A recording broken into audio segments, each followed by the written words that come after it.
You are now watching the new episode of iMallyTV. Well, girl, it's Black History Month, and this week we're talking about nothing but black excellence because the streets have been talking, and the word on the street is greatness, excellence.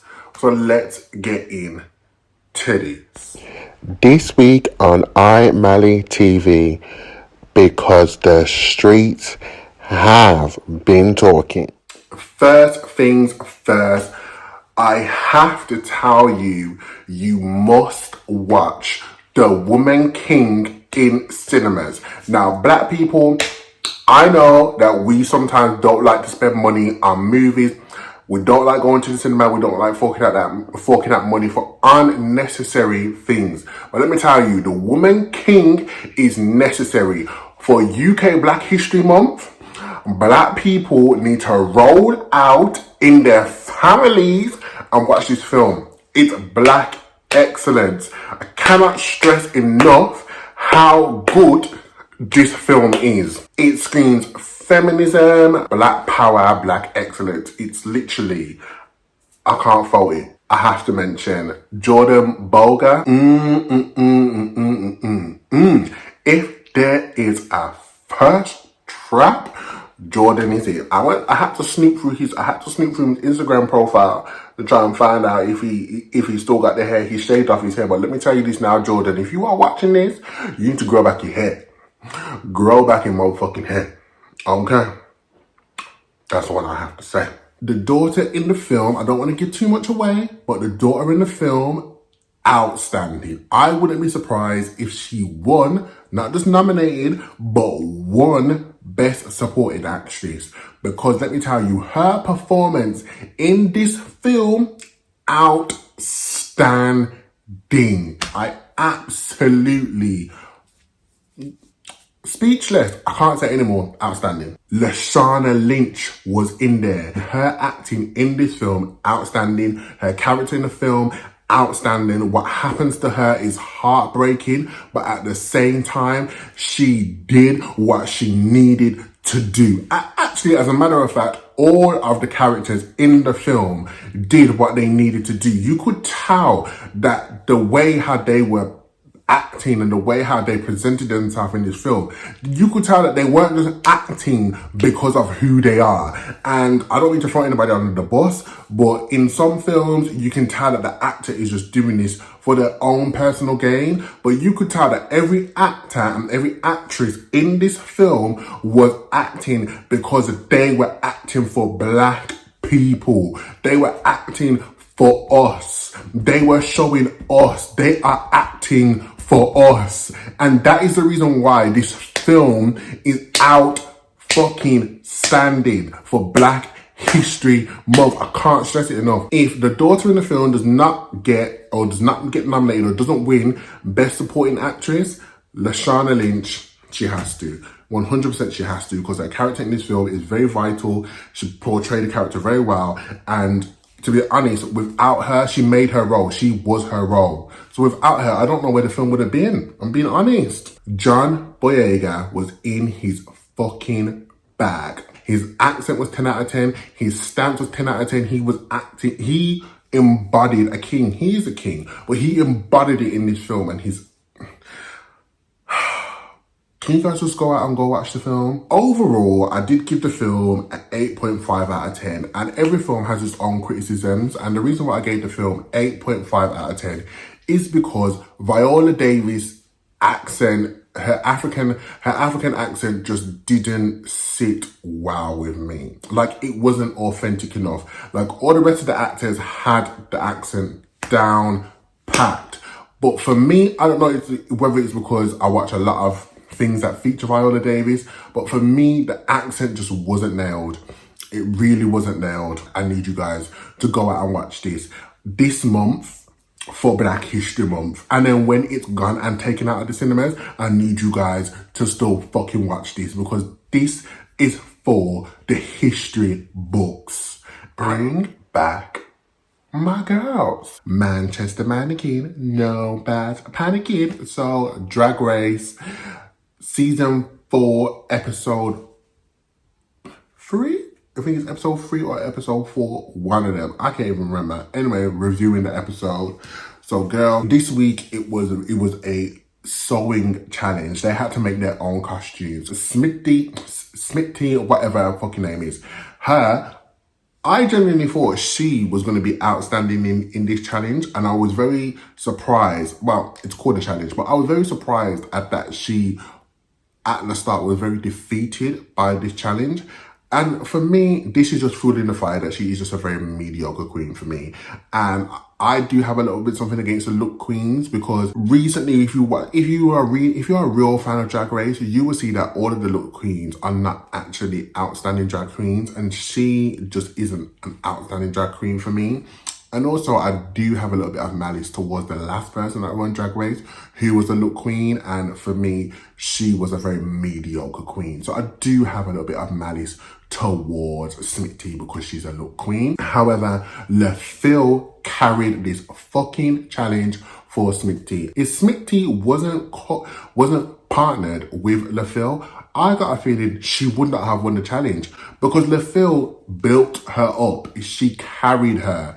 And to be honest, the judges really liked Smitty's costume, but it was all about Likkle's. Everybody was talking about Likkle. So I keep on telling you guys that Likkle is the motherfucking underdog. You got to keep an eye on her. Remember, I told you. I don't know why Copper Top was annoyed that she was told that she fades in the background, because I completely forgot who she was until she brought it up. I was like, girl, who are you? Who are you? Oh, I forgot that you was in the competition. So Black Pepper and her partner, spoiler alert, but Black Pepper and her partner, honestly, they had the right vision. They really, you could see that it looked good on paper, but executing it was an absolute shambles.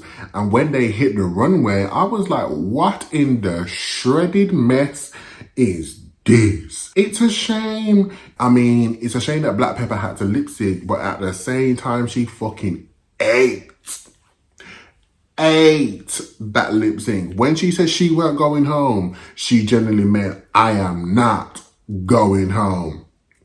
All of the queens this season can actually sew and make their own outfits. Who knew? Cheddar Gorgeous was genuinely giving me Bianca Del Rio in this challenge. Like, the advice that she was giving Cheddar Top, is that her name? Copper Top.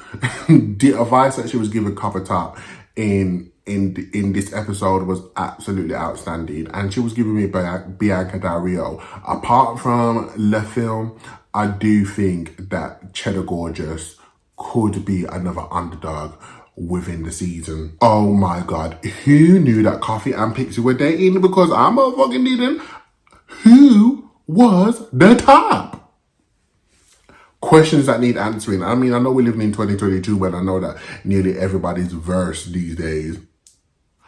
But at the same time, I need to know who majority topped. I need to know. Somebody let me know, please.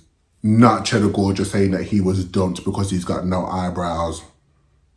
I don't think that's the case. I just think that the person didn't want to be dating or sleeping with somebody that looked like Lord Voldemort.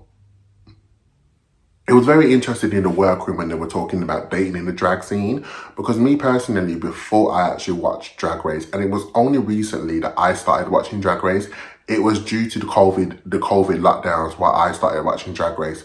Before I started watching Drag Race, I'm not going to lie to you, as a gay man, I did also discriminate against drag queens because I didn't understand it, didn't get it, and I was just like, why dress like a woman when you could just try and be a woman? I didn't really understand it, but until I started watching Drag Race, that's when I really understood the struggles and how they feel. So prior to 2020, I was talking to a drag queen, 100%. I wouldn't go through with the dating thing because I was accepting of them myself. So I completely feel their struggles, but if you are dating a drag queen, I 100% respect you, because you genuinely have to be there through them thick and thin, and you have to love them whether they're in drag and whether when they're out of drag, and that's a love that is unconditional. So shout out to all of the people out there that are dating drag queens. Am I the only person that doesn't like RuPaul, that doesn't like it when RuPaul wears short dresses? It just doesn't sit right with me. Now, I know this is an unpopular opinion, but Danny Beard and his partner, I can't remember what their name was, for me, they killed it. I thought they looked like twins. I genuinely thought that they were going to be in the top, not safe. But when I looked on Twitter, girl, this is a very unpopular opinion, but I thought they killed it, so. Also, Dakota and Baby killed it. They were giving me Gwen Stefani and Eve in the Let Me Blow Your Mind video. Absolutely killed it. I am so happy that Alexander Berg has won something else apart from X Factor. Go you, Alex! The Cheddar Gorgeous and Copper Top literally looked like they just walked out of a Marvel film. Girl, they looked an absolute mess. Cheddar Gorgeous looked absolutely gorgeous, but Copper Top, she looked a mess. Them white boots, no boo, they were a no-no. I don't know what she was thinking. It's a shame that she had to end up in the bottom two, but I feel like the right person left. Copper Top needed to go. Okay, so last week, Nicki Minaj was really getting on my last nerves. However, she has just released the remix to Little Miss Skeng, and honestly, I'm back in my standing bag. She has absolutely killed it. Lady Lashur's on there, and I gotta rep my 0121 fellow people, because you know Birmingham is not always placed on the map, so she put Lady Lashur on there. I can't even remember all the people that are on there. Like, it's an all-star studded remix. I was a little bit surprised. Well, I weren't surprised, but it's a little bit shady that that Hurting Me rapper didn't get featured on the track.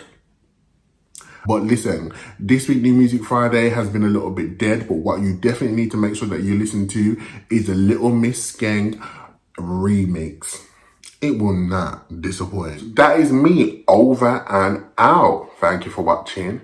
I love you for watching. Don't forget to catch me back here next week, and that will be my final episode before I go on a 2-week break, for you to find out what the streets have been saying, because you know the streets are always talking, motherfuckers.